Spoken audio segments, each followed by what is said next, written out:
Breaking news. LRS ఫీజులో రాయితీ గడువు నేటితో ముగియనుంది. 25% రాయితీతో ఫీజు చెల్లించేందుకు అవకాశం ఉండడంతో మీ సేవా సెంటర్ల వద్దకు వినియోగదారులు భారీగా చేరుకుంటున్నారు. అదే టైంలో మార్కెట్ విలువ పెంచడంతో ఫీజు చెల్లించేందుకు కొంతమంది విముఖత చూపుతున్నారు. పేమెంట్ చేసిన తర్వాత డాక్యుమెంట్స్ షార్ట్ ఫాల్ కారణంగా సమస్యలు తలెత్తుతున్నాయి. మొబైల్ నంబర్ అప్డేట్ సమస్యతో వినియోగదారులు పేమెంట్ చేయలేకపోతున్నారు. టెక్నికల్ సమస్యలతో గందరగోళం ఏర్పడుతుండటంతో గడువు పెంచాలని కోరుతున్నారు. దీనికి సంబంధించి మరిన్ని వివరాలు మా ప్రతినిధి వేణు అందిస్తారు. లేఅవుట్ల క్రమబద్ధీకరణ కోసం నేడు చివరి రోజు కావడంతో రిజిస్ట్రేషన్ కార్యాలయాలకు మీ సేవా సెంటర్లకు ఎల్ఆర్ఎస్ క్రమబద్ధీకరణ కోసము వినియోగదారులు అయితే క్యూ కడుతున్న పరిస్థితి. ఈరోజు సెలవు దినం అయినప్పటికీ కూడా చివరి తేదీ కావడంతో 90% రాయితీతో అటు ఆస్తి పన్ను వడ్డీ అదేవిధంగా ఎల్ఆర్ఎస్కు సంబంధించి కూడా ఇటు రాయితీలు ఉన్న నేపథ్యం లోపల మీ సేవా సెంటర్లకు యొక్క ఎవరైతే ఎల్ఆర్ఎస్ క్రమబద్ధంగా చేసుకోవాలంటున్నారో అంతా కూడా క్యూలు కడుతున్న పరిస్థితి. ప్రస్తుతం మనం మీ సేవా సెంటర్ వద్ద ఉన్నాము. కాజీపేటకు సంబంధించి ఎల్ఆర్ఎస్ పేమెంట్లు కూడా కొనసాగుతున్న పరిస్థితి. సో మనకి ఎల్ఆర్ఎస్ పేమెంట్ చేసిన వ్యక్తులు ఉన్నారు. సో చెప్పండి, అసలు పేమెంట్ ఈ రోజున రాయితీతో వచ్చిందా? ఏమన్నా ప్రాబ్లమ్స్ ఫేస్ చేశారా? ప్రాబ్లం ఫేస్ చేసామండి. ఎల్ఆర్ఎస్ 2020 ప్రకారం చూస్తే యాక్చువల్గా 2100 ఉంది, కానీ ఆన్లైన్లో చూస్తే అది మాకు 10,000 వేశారు. ఆ పేమెంట్ చేయాలంటే చాలా ఇబ్బందిగా ఉంది. దాన్ని కనీసం ఆ గవర్నమెంట్ దృష్టి తీసుకెళ్ళి దాన్ని చేంజ్ చేయాలని కోరుకుంటున్నాను. అంటే మీకు ప్రభుత్వ అధికారుల దగ్గర నుంచి మీకు ఏమైనా ప్రాబ్లమ్స్ ఉంటే టోల్ ఫ్రీ సెంటర్ కూడా పెట్టారు కదా, వాళ్ళతో మాట్లాడారా? ఏం చెప్పారు వాళ్ళు? మాట్లాడలేదు. అంటే రిజిస్ట్రేషన్ ఆఫీస్కి వెళ్తే ఏమంటున్నారంటే మీరు మున్సిపల్ ఆఫీస్కి వెళ్ళి హెల్ప్ డెస్క్లో కంప్లైంట్ చేయండి అని చెప్పారు. ఇప్పుడు వెళ్ళి చేయాలండి. మీకు 25% రాయితీ వచ్చిందా? ఇప్పుడు ఎల్ఆర్ఎస్ ఫీజులో మేము వచ్చిందా? ఉందండి. పేమెంట్ చేయలేదు. అది యాక్చువల్గా మార్కెట్ వాల్యూ చాలా ఉంది. 2100 ఉండాల్సింది 10,000 ఉంది. 10,000కి చూస్తే మొత్తం 3 లక్షల చిల్లర వస్తుంది 200 గజాలకి. సో అది అంత అమౌంట్ కట్టలేం కదండి. అది మార్కెట్ వాల్యూ దాన్ని తగ్గిస్తే దాన్ని పేమెంట్ చేయడానికి అవకాశం ఉంది. అలాగే ఈ డేట్ కూడా ఎక్స్టెండ్ చేస్తే బాగుంటుందని అనుకుంటున్నాను. మీరు పేమెంట్ చేశారా? ఎంత వచ్చింది? నిజంగా ఏమన్నా మీకు ఏమన్నా అందులో కరెక్షన్స్ ఉన్నాయా? కరెక్షన్స్ ఏం లేదండి మాకు అండి. వాళ్ళు పంపించిన రేట్ని బట్టి రెగ్యులేషన్ ఛార్జ్ కడదాం అనుకున్నా, కానీ రెగ్యులేషన్ ఛార్జ్ పూర్తి కడితేనే మళ్ళీ ఫుల్ బెనిఫిట్స్ ఉంటాయని మళ్ళీ 25% తీసేస్తారు అన్నట్టుగా మొత్తం పేమెంట్ కట్టేసి 25% డిస్కౌంట్ చేసాడు. డిస్కౌంట్ చేసి కట్టేసి మీరు చెప్పండి, అసలు ఏంది మీకు ఏమైనా సమస్య వచ్చిందా? పేమెంట్ చేశారా? పేమెంట్ చేయడానికి ఎల్ఆర్ఎస్ కట్టడానికి నేను 1 మంత్ బ్యాక్ అప్లై చేశాను. ఒక ఫోన్ నెంబర్ చేంజ్ కోసానికి ఇంతవరకు అవ్వట్లేదు. ఎప్పుడైనా అవుతుంది అంటున్నారు, కానీ పెద్ద కరెక్ట్ వాళ్ళు ఏం అప్డేట్ కాదు. ఇంతవరకు అప్డేట్ అయిన కానీ ఏం లేదు. పేమెంట్ కడదామన్నట్టు మొన్న ఈరోజు లాస్ట్ డేట్ అన్నారు. అయినా కూడా ఇంతవరకు అది ఫోన్ నెంబర్ అనేది అప్డేట్ లేదు.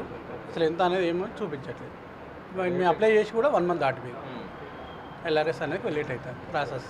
ఇది కొంత పేమెంట్స్ చేయడానికి ఎల్ఆర్ఎస్ సంబంధించినటువంటి దాదాపు వరంగల్లో 41,000 మందికి సంబంధించి ఎల్ఆర్ఎస్ రెగ్యులేషన్ కోసము మెసేజ్లు వెళ్ళగా దానికి సంబంధించి ఇప్పటి వరకు 28% మాత్రం పేమెంట్ చేస్తారు. అందులో కొంతమందికి అప్డేషన్ సమస్యలు ఉన్న కారణంగా కూడా ఎల్ఆర్ఎస్ పేమెంట్లు జరగలేదని చెప్తున్నాను. అసలు ఏం జరుగుతుంది? ఏమన్నా వీళ్ళకి సమస్యలు ఎదురవుతున్నాయా? పేమెంట్లు సాఫీగా జరుగుతున్నాయి? మెయిన్గా ఏంటంటే వీళ్ళు 2020లో ఉన్న మొబైల్ నెంబర్ ఒకటి, మొబైల్ అప్డేషన్ ఒకటి ప్రాబ్లం వస్తుంది.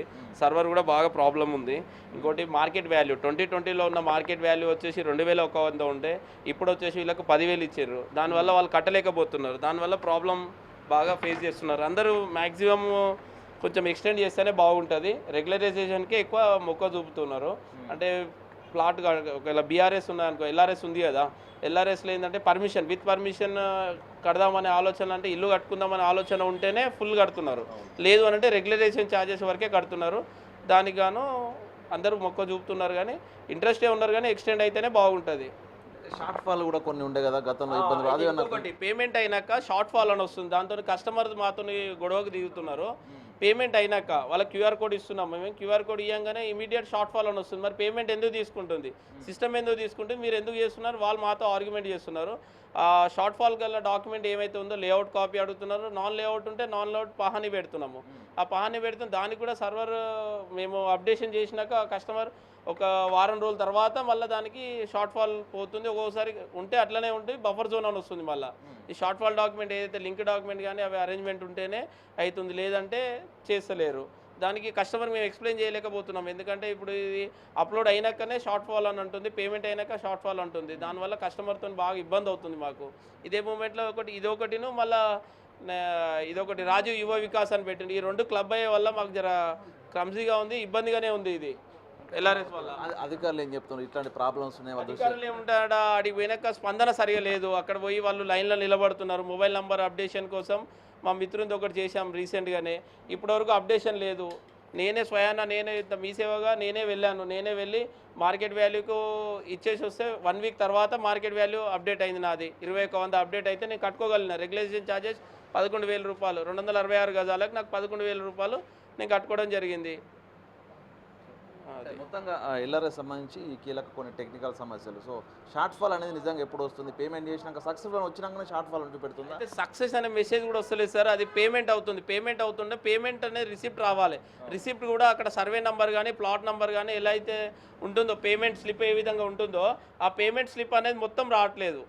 అక్కడ అంతా డాష్ వస్తుంది. దాంతో కస్టమర్ కూడా మామూలు పేమెంట్ తీసుకున్నాక కూడా ఏంది ఇది డాష్ రావడం అనేది షార్ట్ ఫాల్ అని వస్తుంది. ఆ ప్రింట్అవుట్ పేజ్ మేము ఇస్తున్నాము. కనీసం ఏ డాక్యుమెంట్ అయితే కావాలో ఆ డాక్యుమెంట్ కొంచెం మాకు ప్రింట్ తీసుకొని రండి అని చెప్తున్నాం మేము. సో ఇది మొత్తంగా ఉమ్మడి వరంగల్ జిల్లా వ్యాప్తంగా కూడా ఎల్ఆర్ఎస్కి సంబంధించి దాదాపు 2,30,000 మంది పైగా ఆ వినియోగదారులు పేమెంట్ల కోసం ఈరోజు చివరి రోజు కావడంతో మీ సేవా సెంటర్లో రిజిస్ట్రేషన్ శాఖ లోపల క్రమబద్ధన చేసుకుంటూ కూడా రిజిస్ట్రేషన్ ఏకకాలం లోపల చేయడానికి అధికారులు ఈ రోజున వర్కింగ్ డేను కూడా పెట్టడం జరిగింది. సో మొత్తానికి జీవో 28 ద్వారా ఈరోజు 31st రోజున ఓవైపు ఆస్తి పన్నుకు సంబంధించి 90% రాయితీ, మరోవైపు ఎల్ఆర్ఎస్ క్రమబద్ధీకరణ పేమెంట్ కోసం 25% రాయితీని ఇవ్వడం జరిగింది. ప్రస్తుతం మనం చూడొచ్చు ఆ ఎల్ఆర్ఎస్ సంబంధించినటువంటి క్రమబద్ధీకరణ ఇంటిమేషన్ లెటర్ రావడం, దానికి సంబంధించి రిబేట్ 25% రిబేట్, ప్రస్తుతం ఉన్నటువంటి ఈ regular charges 18,000, 40% open space charges 45,000. So రెండిట్లో కూడా 25% రిబేట్ ఇస్తారు. సో దీంట్లో మొత్తానికి ఈ క్యాండిడేట్ ప్రస్తుతం ఉన్నటువంటి ఈ యొక్క క్యాండిడేట్ 46,950 రూపాయలులో అందులో రిబేట్ 15,980 రూపాయలు జీవో 28 ద్వారా రిబేట్ ఇస్తూ ప్రభుత్వం నిర్ణయం తీసుకుంది. అయితే ఈ పేమెంట్ చేస్తున్న సమయం లోపల కొంతమందికి షార్ట్ ఫాల్స్ రావడము, పేమెంట్ చేసిన తర్వాత దాంట్లో ఫామ్ షార్ట్ ఫాల్ అంటూ సక్సెస్ఫుల్ పేమెంట్ రిసీట్ రాకపోవడం, అదేవిధంగా మరికొంతమందిది గతం లోపల 2020 లోపల ఉన్నటువంటి మార్కెట్ రేట్లు ప్రస్తుతము పెరుగుతూ దానికి సంబంధించి పేమెంట్ కూడా పెరిగిపోవడము, దాంతోపాటుగా మొబైల్ నెంబర్ అప్డేషన్ లేకపోవడంతో కూడా కొన్ని తీవ్ర సమస్యలు అయితే ఎదుర్కొంటున్న పరిస్థితి. మొత్తానికి ఎల్ఆర్ఎస్ సంబంధించి చివరి తేదీని మరికొద్ది రోజులు పొడిగిస్తే ప్రతి ఒక్కరు కూడా ఎల్ఆర్ఎస్ పేమెంట్లు పూర్తి చేసే అవకాశం అయితే కనిపిస్తుంది. సో ఈ రోజున మరి కొన్ని చోట్ల కూడా దాదాపుగా 12 నుంచి 15 మీ సేవ సెంటర్లలో కూడా పూర్తిగా ఇటు సర్వర్పై లోడ్ పెరగడంతో కూడా ఈ యొక్క అప్లికేషన్స్ అదేవిధంగా ఫీ పేమెంట్లు కూడా కొంత ఆలస్యం అవుతున్న పరిస్థితి. సో దీనిపై ప్రభుత్వము స్పందించి ఈ షార్ట్ ఫాల్కి సంబంధించిన సమస్య, టెక్నికల్ సమస్యలు కూడా లేకుండా చూడాలి. అదేవిధంగా రెగ్యులేషన్ ఫీ పేమెంట్కి సంబంధించినటువంటి డేట్ను కూడా పొడిగించడం వినతులు అయితే అటు ఎల్ఆర్ఎస్ వినియోగదారుల నుంచి అయితే వస్తున్న పరిస్థితి. వీడియో జర్నలిస్ట్ సంతోష్తో వేణుబిగ్ టీవీ వరంగల్.